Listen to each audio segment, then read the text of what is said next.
Wrapping it up on a Friday for us as always. Well, I think the Cowboys are angry.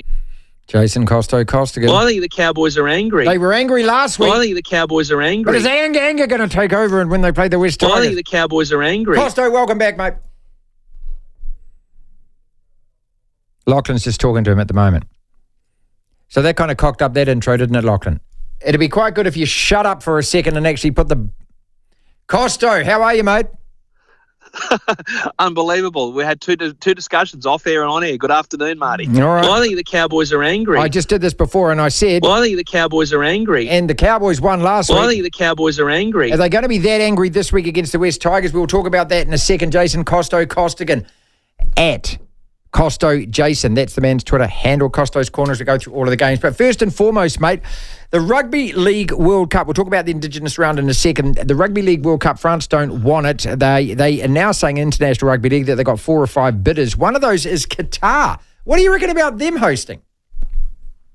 Well, playing our showpiece event, internationally speaking, in the desert, that doesn't disturb me per se. I think it's great that we've got people and countries, particularly with no history in rugby league, wanting to showcase our game to a new audience. I think financially it could be perhaps a huge windfall for the game, and the game needs the money. Let's not kid ourselves. But I think the safe option here is for Greg Peters and the NZRL to co-host with Australia. But as I've said on my Twitter handle, and to anybody who'll listen in other forums, that I think we should share the fairy dust or sprinkle the fairy dust across to our brothers in Polynesia and Melanesia, and that's code for having some games played in no particular order in Papua New Guinea, where we've had World Cup matches previously, but also Fiji, Samoa and Tonga. But all roads should lead to Eden Park for the final. That's a personal view, particularly with the clock ticking. But as for what happened in Paris, absolutely shambolic. Yeah, look, no money. And we spoke to Greg Peters about this a couple of days ago, mate, and just, asked him the most basic questions about, can it make any money? Who makes money from it? Who needs to underwrite it? We've just had a budget in this country. And look, it might be a bit of a strange parallel for many, for me to draw. But Kapa Haka, which is a celebration of Māori haka and performance and also competition. It's held every 2 years. That just got given $33 to $34 million by the New Zealand government. Now, if you applaud that, to me, it's in the entertainment, division of our society. It's very important. It's very cultural. It's got all of those aspects to it. It's a feel-good thing. People love it. They, go along. But it's also entertainment. Now, surely, if you're going to fund something like that, isn't this entertainment as well? Same feel-good factor. It touches parts of the community that a lot of other things don't touch. It brings people together. I think it's the same kind of, to me, if it's sitting on a table, I'd say, well, these two things are kind of, they're not exactly the same, Jason, but they must be similar in terms of funding decisions, wouldn't they? Well, I'm not coming on your program to lecture the government and people in the beehive on what is good public policy and what is not. I've stepped away from that and I'm back into the world of rugby league and providing plenty of opinion on that, whether people like it or not. But coming back to World Cup matches, I can tell you that how many people do you think live in Australia who are, very proud of their New Zealand heritage or their Pacific Island heritage? It will move people around and stimulate the economy. So if you've got a match happening in Hamilton or in Invercargill or in the capital or in Auckland for that matter, it will stimulate the economy, great for tourism, great for the economy, great for the taxi drivers, the restaurateurs, the cafe owners and whatnot. So I think if there was a final at Eden Park and New Zealand made it, how many expats in Australia who love their rugby league, and don't forget, New Zealanders coming to Australia, it's part of our pop culture, rugby league. So plenty of people have jumped on the bandwagon over the last 20 odd years, especially. There would be so many of them who'd love to come back to cheer on the Kiwis if they in fact made the final. But, that's why we see the Queensland government underwriting Magic Round, for example, because it's all about stimulating the economy and tourism and showcasing the state. Yep. And that's why New Zealand, and if I was providing advice to Greg Peters, the position you need to hold is we co-host the tournament or underwrite it with our brothers in Sydney. That's the ARL Commission, if you like. I would say that there should be a very collegiate approach to make sure our Melanesian and Polynesian brothers are included. But make sure the big final, the big dance, is at Eden Park. No different to when Wally lifted the trophy back in 1988. That's right. When the Kiwis were pumped up. And it was a major milestone in international rugby league, and how things would have been so different had the Kiwis won. Oh, we played terrible that day. It was over after about 20 minutes. We dropped every single bloody pass, and it cursed us for about a decade, mate. Look, it requires funding from somewhere, and this is what Greg Peters explained to us. International Rugby League don't have the financial clout that World Rugby have, that FIFA have. They don't have this big bank balance. But Marty, that can change. I'm not saying that the International Rugby League will be able to mirror the financial clout of World Rugby, right? But that will change. There was a time when people had jobs in Sydney Rugby League playing for Canterbury or Parramatta, and guess what? They were a garbage collector. In the case of George Paponis, he was a doctor. They had jobs. No one would have thought that there'd be a wage bill for players in the top squad in the order nowadays, and this is every club, $13 to $15 million, Aussie dollars. That's big coin. It's big business. The international game, guess what? It won't always be poverty-stricken, strapped for cash. Things will change, but there needs to be better governance. That's why it pains me to be a witness to the events in Paris with the Minister for Sport, effectively the French government, reneging on their deal that they did under the previous government. Macron is still the president, of course, of the Republic of France, but the number two in terms of the power tree, the Prime Minister, Costo, he basically rode off into the sunset 12 months ago. They should have been working the corridors of power in Paris to make sure that the funding was locked in and that it wouldn't disappear.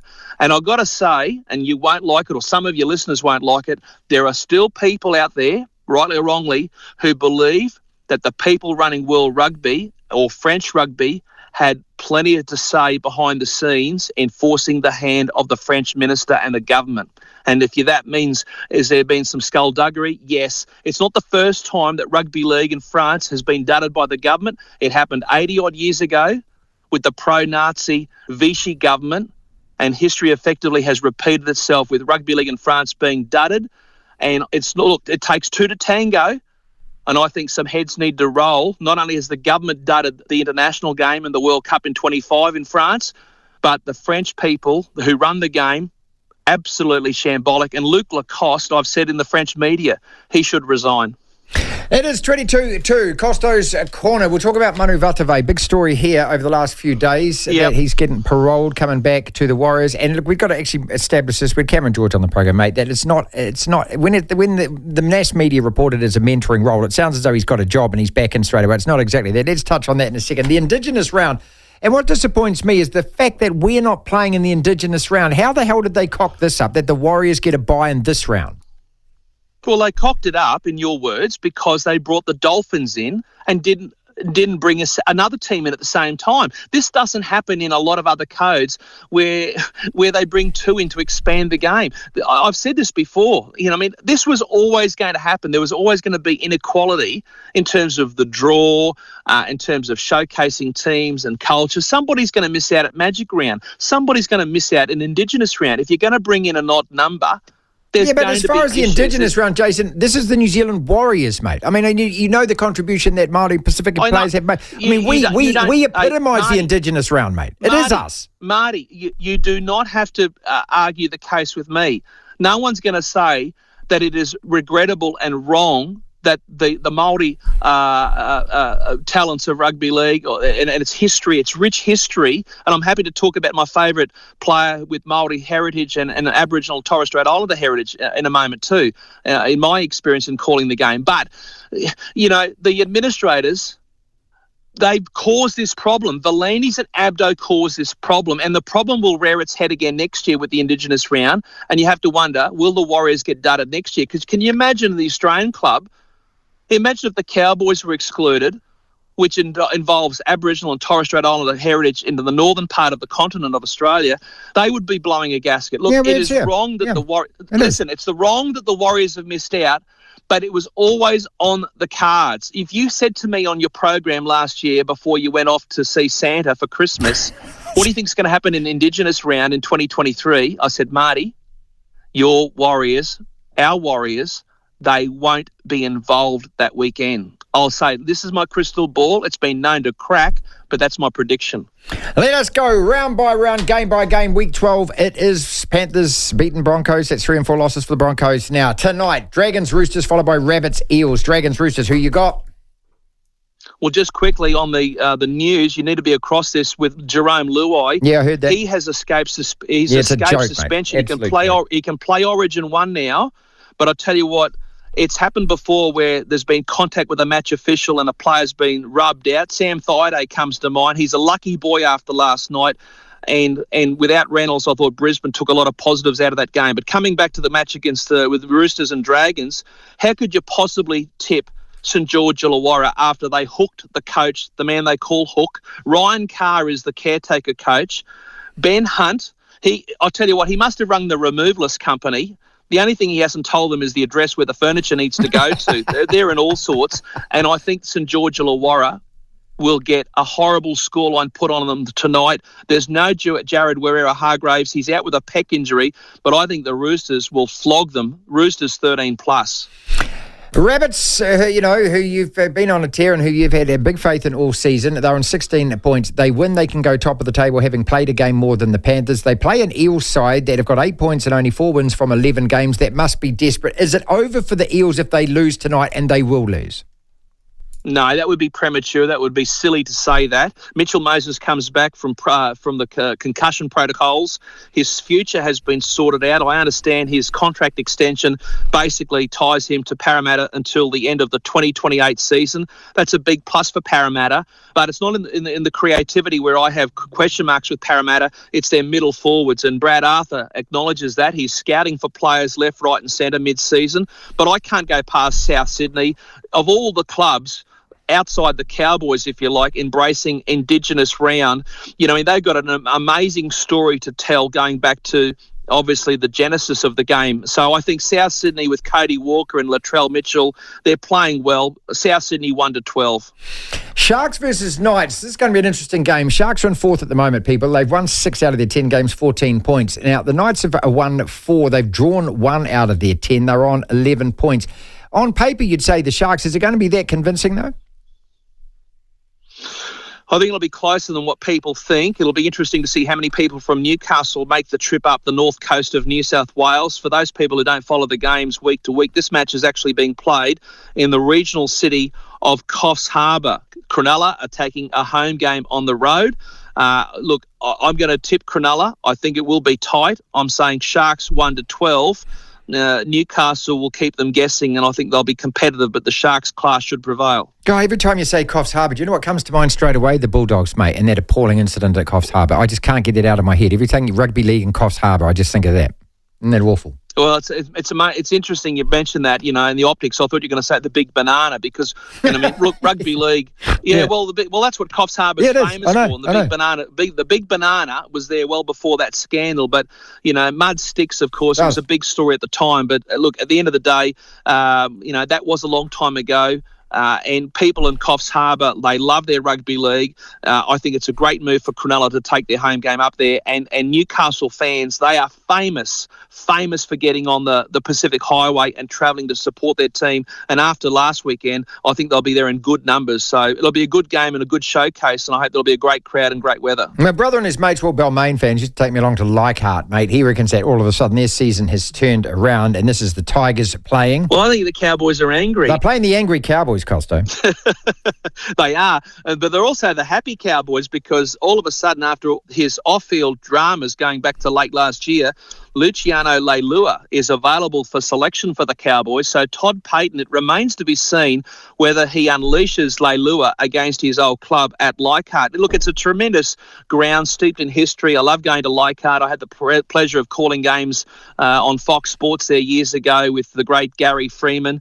But, I can't go past the Cowboys. I suspect that they've got the better cattle. And, look, Tim Sheen's up against his old club. He'd love to stick it up them. And they're always a chance there at Leichhardt. Parochial crowd. The Cowboys fans will be few in numbers for obvious reasons, but I think North Queensland 1-12. But watch this. Maybe Leilua could get called up after getting the all clear after those off-field troubles. Storm beat the Broncos last week. Dolphins had a bye last week. So these two teams, when you look at the table, ladies and gentlemen, they are just side by side. Storm at 5, Dolphins at 6, exactly the same records and a points differential of only 7 separating them. Crackerjack of a match and probably the highlight of the round for me. Well, it's among the highlights, and I'll tell you what will be talked about as that kickoff nears is the bad blood. Let's not sugarcoat it. The bad blood that exists between Cameron Munster, the Storm superstar, and Wayne Bennett, the coach of the Dolphins. And it's had a bit of publicity, particularly in Queensland, of course, the game at Suncorp Stadium. Cameron Munster had the opportunity to hook up with the Dolphins. He declined, and his integrity, of all things, being questioned. Wayne Bennett doesn't miss people, does he? And he's been around for a long, long time. So it adds a lot of spice to this game. You could go to the East Indies and you wouldn't get spice like that. So I like a bit of spice on my food and on my steak, and I like it hot and spicy on any night. So it should be a cracker. I think the Dolphins, I think they'll be competitive, but Melbourne, with what we saw last week with the Munster show, and Munster will be out to really make a statement in front of Wayne Bennett and given the off-field build-up to this game. So I'm tipping Melbourne 1-12, but I reckon, as I said, it's a wonder that old man Spice haven't sponsored the game. Jason Costigan is with us at Costo Jason. That is man's Twitter handle, and he joins us every Friday, and we're so grateful for it, looking at all the NRL. Well, a couple of games to go in the round. Bulldogs versus the Titans. I'd love to pick my mate Matty Gunn's Bulldogs. The Titans, they're a team, Jason, that seem like one week they're brilliant, the next week you don't know what you're going to get. They've won 2 in a row. It just feels to me that they're probably going to lose a game they shouldn't lose again. Well, I'm going to tip Canterbury, and I'll tell you why. It is the indigenous round. I'm going to come back to that, right? Yeah. And Josh Addo-Carr is cleared to play. Brilliant. At least we're expecting the Fox to play. Not only will he bring people through the turnstiles, particularly his Indigenous brothers, and if you're wondering about his Indigenous heritage, he comes from what we call Wiradjuri country. That's his iwi, if you like, Wiradjuri. That is the part of New South Wales in the southern part, the western part. It takes in cities such as Wagga Wagga, which means in the local Aboriginal language, the city of crows on the banks of the mighty Murrumbidgee River. And he's very, very much proud of that history. He's not alone, obviously. He'll be wanting to play in this game for good reason. He's coming back from that ankle problem. I think that spells trouble for the Gold Coast, and I'm tipping Canterbury 1-12. 1 to go, and that is the Eagles, and they are away in Canberra. They are at the Raiders. That wraps it all up, 6 o'clock New Zealand time, and that is on Sunday night. So this is a Raiders side which, it seems to be able to pull their best out against the very best teams. The Eagles are desperate, mate. They are 11 points, 10 games. They need to win to keep pace. Who wins this one? Well, I think the Canberra winning streak will continue. They're humming along quite nicely. It's been brass monkey weather in the national capital know what that means. In recent days. That means it's been cold, and I can tell you that a couple of weeks ago, unseasonal, I suspect for some people, but not far from Canberra, there was snow. In fact, I went to bush football in the city or the town of Tumut, not far from our capital city, and it was 7 degrees at kickoff. Look, Manly won't like those conditions. They don't go to Canberra with any great confidence. I haven't been on the Manly bandwagon at all this year, and I don't think that they can get the chocolates in the national capital. I think Canberra will get the job done. They're playing good football. They've been consistent in recent weeks. The Jack Whiten drama is behind them. Let's see how far they go this season. I think Canberra 1-12. Perhaps actually I'll upgrade it. Canberra 13+ against Manly in a bitterly cold Canberra. There you go, ladies and gentlemen. Smack the pay packet on it because the guy is always right. Jason Costigan joining us. Well, I think the Cowboys are angry. Cowboys are angry. Indigenous. I'll tell you what. Go on. I tell you what. I just want to come back to your Warriors fans and about the Indigenous. I really do genuinely feel sorry that the showcase of culture and everything that goes with Indigenous round has not involved the Warriors this year. It's regrettable. I could see it coming last year. That's the problem when you go to 17 teams, and the sooner we get back to an even number, the better. And just on that note, big news out of Queensland during the week with the Brisbane Tigers used to be known as the East Tigers.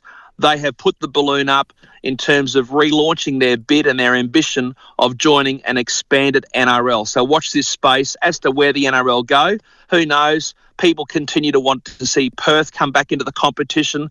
I'm a big fan of a second team in New Zealand, but the sooner we get back to an even number, the better, so we don't have the drama and the disappointment of Warriors fans not seeing their beloved team this week, particularly for Indigenous round. And can I just sum up by saying, Marty, there's no better a player of Māori heritage that I ever called than the man they called the Little General. It was a privilege and a pleasure to call the Little General, Stacey Jones, all those years for club and country.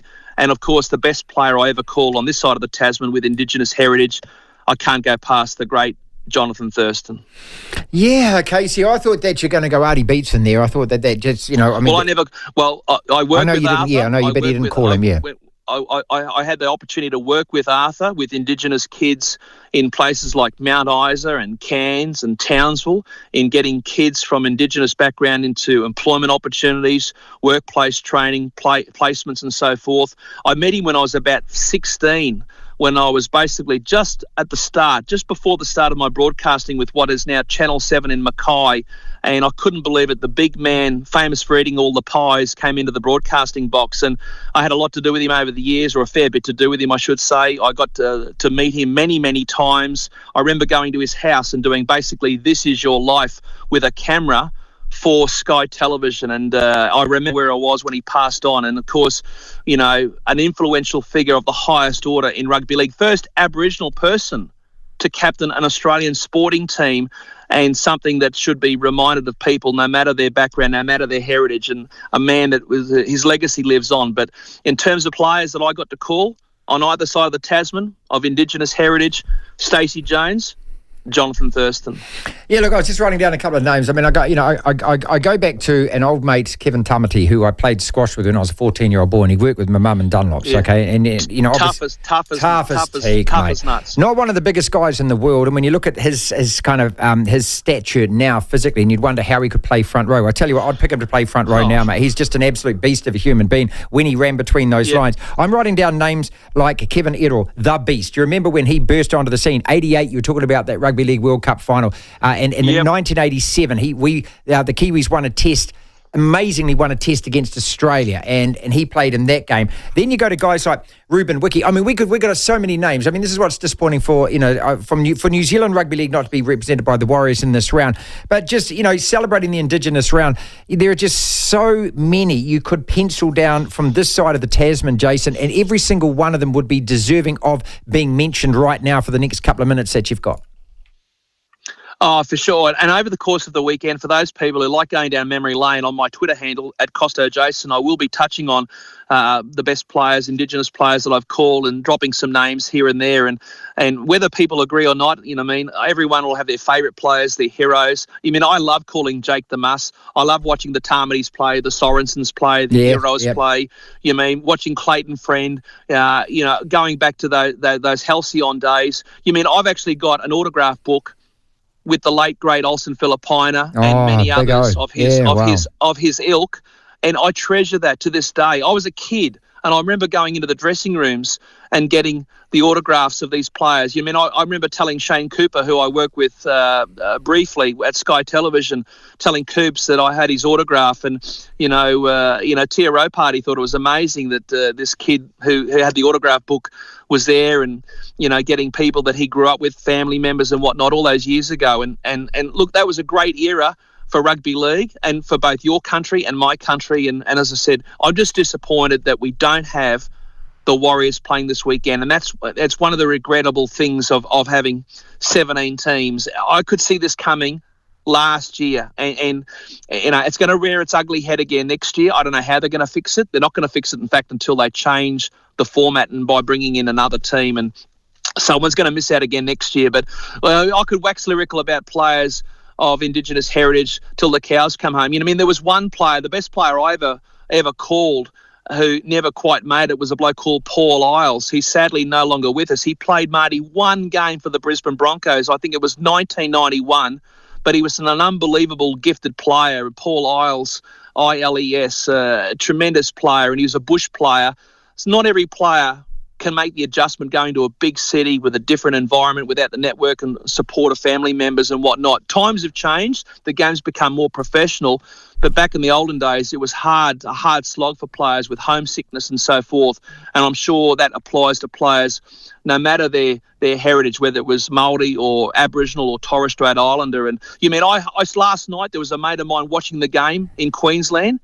He was in the Torres Strait and watching the game there, basically that stretch of water between Papua New Guinea and Australia, watching his brothers play in Brisbane. And for them and places like Wirrabinda and Wudjil and Dumaji, they would have been glued around TV screens last night watching their brothers play, probably hoping the likes of Cobbo would light up the Brisbane skyline and so forth. And they live and breathe it. I've been to these places and I know the talent.